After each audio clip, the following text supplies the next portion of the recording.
नमस्ते भैया। हम सबको पता है कि मंगलवार की अष्टमी का बहुत ही विशेष दिन है। एक तो ज्येष्ठ महीने का बड़ा मंगलवार, ऊपर से मंगलवार की अष्टमी के एक सुंदर सा संयोग बन रहा है। तो अगर आपके घर में कर्ज को लेकर के बहुत प्रॉब्लम होती है या फिर आपके घर में माँ लक्ष्मी का ही वास नहीं है, तो मात्र एक छोटे से नारियल से एक छोटा सा उपाय करके देखिएगा। बजरंग बली की इतनी कृपा होगी कि आपके घर में कर्ज तो खत्म होगा ही होगा, साथ ही साथ माँ लक्ष्मी का भी आगमन आपके घर में ज़रूर हो जाएगा। ठीक है ना।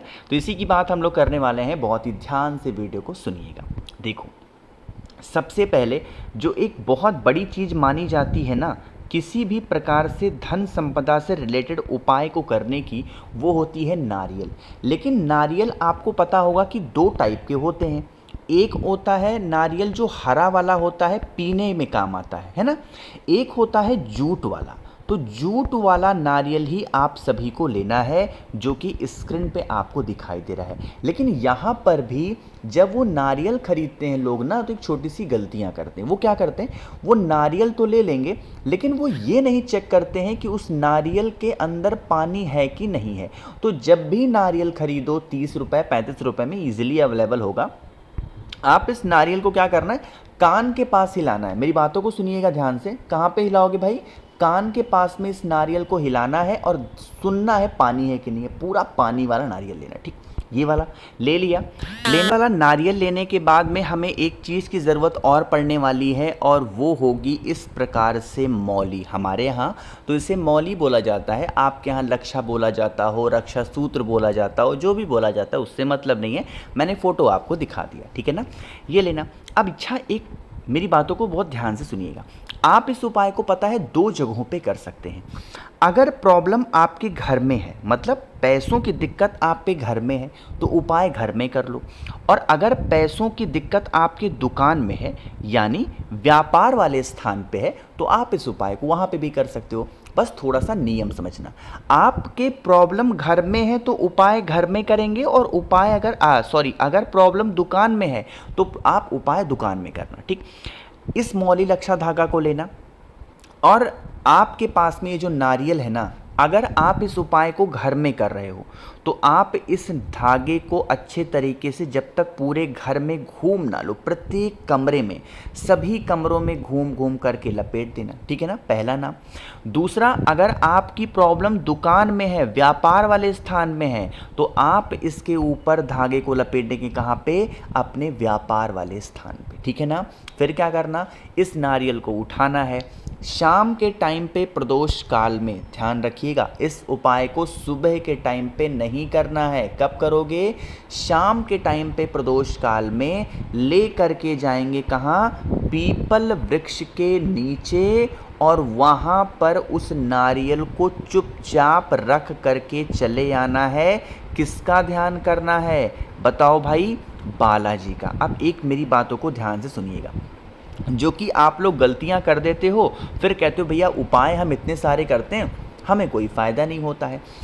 नियम ये कहता है कि जब आप इस उपाय को कर रहे होंगे, मेरी बातों को सुनिएगा, नियम क्या कहता है कि जब आप इस उपाय को कर रहे होंगे तो आप लोगों को कोई टोके नहीं। मतलब जब आप अपने घर में घूम रहे हों, जब आप अपने दुकान में घूम रहे हो लेकर के, तो उस टाइम पे कोई ये ना कह दे कि ये क्या कर रहे हो, इसका क्या होगा, ये कहाँ रखोगे, ये क्यों रख रहे हो, ये क्यों।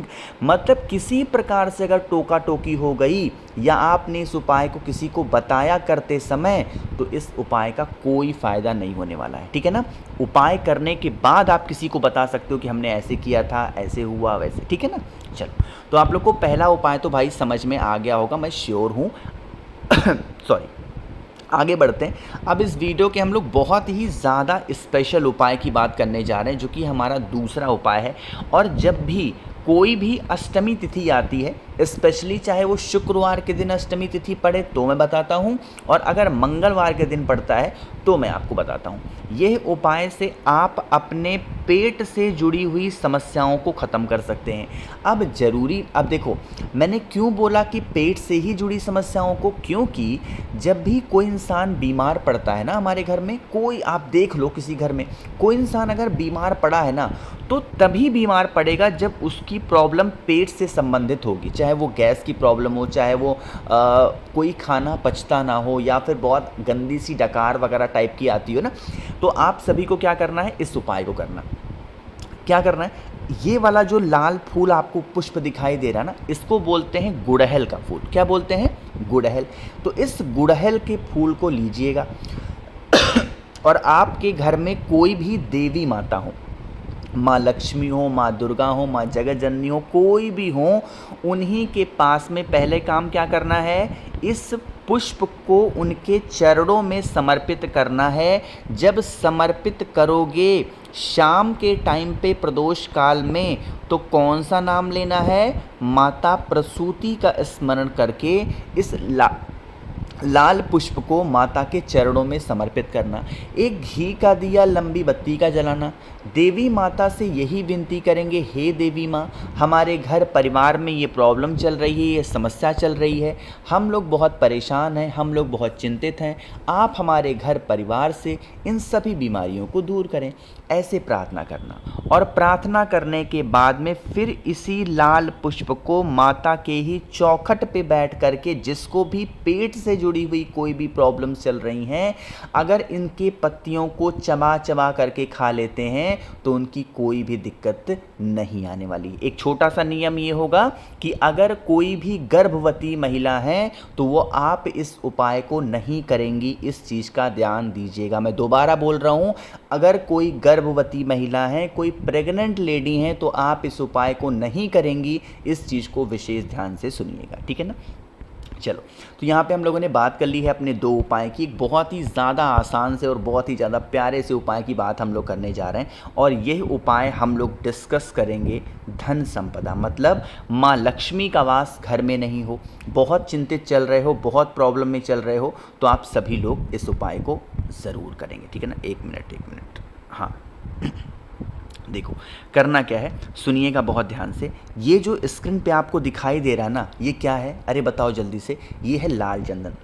तो आपको क्या करना है, थोड़ा सा लाल चंदन लेना, और लाल चंदन ऐसे सूखा सूखा नहीं लेंगे, थोड़ा सा गीला करिएगा। अब माँ लक्ष्मी का हम उपाय कर रहे हैं, तो बिना बेलपत्र के उपाय कैसे संभव है। लेकिन सबसे पहले काम करेंगे, वीडियो को लाइक कर दीजिए, और मेरे जितने भी भाई बहन आवाज़ आज मेरी पहली बार सुन रहे हैं, चैनल को ज़रूर सब्सक्राइब करना, ठीक है ना। देखो, अब आज मैं ये उपाय वैसे बताता नहीं कभी मंगलवार को, बट आज है अष्टमी तिथि और माता लक्ष्मी को समर्पित होता है शुक्रवार का दिन। साथ ही साथ अगर अष्टमी तिथि पड़ती है तो वो भी तिथि है। तो आपको क्या करना है, जो आपके पास में लाल चंदन है ना, उस लाल चंदन को माता ये बेलपत्र के बड़े वाले पत्ते पे रखना है। कितनी बेलपत्र लोगे, मिनिमम 3 बेलपत्र, कम से कम 3 बेलपत्र। और जितने भी बेलपत्र लोगे, उस बेलपत्र के बड़े वाले पत्ते पे कुछ इस प्रकार से एक बिंदी लगाएंगे। जब बिंदी लगाओगे, माता लक्ष्मी का एक मंत्र है, वो मंत्र मैं आपको बताने जा रहा हूँ, ओम श्रीम नमः। क्या बोलोगे, ओम श्रीम नमः। दोबारा समझा रहा हूँ, समझिएगा, ओम श्रीम नमः। इस मंत्र का स्मरण करते हुए आप इस बेलपत्र को यहाँ से उठाएंगे और फिर भोले शंकर के शिवलिंग के ऊपर लेके जाना और उस एक बेलपत्र को चुपचाप समर्पित कर देंगे। जब समर्पित करेंगे उन 3 की तीनों बेलपत्र को, तो माँ लक्ष्मी का तो नाम लोगे ही लोगे, साथ ही साथ इस बार मैंने मंत्र को लिख भी दिया है। वो कौन सा मंत्र है, ओम श्रीम नमः का स्मरण करते हुए 3 बेलपत्र समर्पित करके, और फिर अगर 1 लोटा जल आप चढ़ा देते हैं तो इससे परिवार में आपके कोई खटास नहीं आएगी, कोई प्रॉब्लम नहीं आएगी, और धन संपदा तो घर में भर भर के रहेगी, ठीक है ना। करिएगा। तो 3 उपाय आपको समझ में आ गए होंगे। एक बहुत ही प्यारे से, एक बहुत ही स्पेशल उपाय की बात हम लोग करने जा रहे हैं, जो कि हमारा आखिरी उपाय है, और आपको करना है पीले चंदन के साथ। यह उपाय हम लोग बात करने वाले हैं कि अगर आपके घर में किसी भी प्रकार को लेकर के कष्ट चल रहा है, चाहे वो लड़ाई झगड़े को लेकर के हो, मारपीट को लेकर के हो, या घर में क्लेश होते हों, इसके लिए हमें 2 से 3 चीज़ें चाहिए। सामान आपने देख ही लिया। आपको क्या करना है, इस प्रकार से पहले लेना होगा क्या, आपको पीला चंदन लेना है। पीले चंदन के साथ में एक बेलपत्र लीजिएगा बहुत प्यारी सी, और साथ ही साथ एक कमलगट्टा, तांबे का लोटा। तांबे के लोटे में क्या करना है, आपको पहले जल भरना है, और जल के ही अंदर एक कमलगट्टा डाल देना। जो बेलपत्र मैंने आप लोग को दिखाई है उस एक बेलपत्र को माता अशोक सुंदरी के स्थान पे इस बार हम समर्पित करेंगे और जो पीले चंदन का लेपन होगा वो महादेव के शिवलिंग के ऊपर करेंगे। फिर वही कमलगट्टे वाला जो जल होगा महादेव के शिवलिंग के ऊपर चढ़ाना। यही जल बहता बहता बेलपत्र से होता हुआ नीचे गिरेगा। जल को रोक लेना और अपने पूरे घर में कुंदकेश्वर महादेव के नाम से अगर छींट देते हो तो घर में सारी परेशानियां दूर ज़रूर हो जाती हैं। तो मैंने कोशिश की आप सभी को अच्छा बताने की। वीडियो पसंद आई हो तो लाइक करिएगा, कुछ पूछना है नीचे कॉमेंट सेक्शन में पूछें, और मेरे जितने भी भाई बहन आवाज़ आज मेरी पहली बार सुन रहे हैं चैनल को ज़रूर सब्सक्राइब करेंगे। श्री शिवाय नमस्तुभ्यम।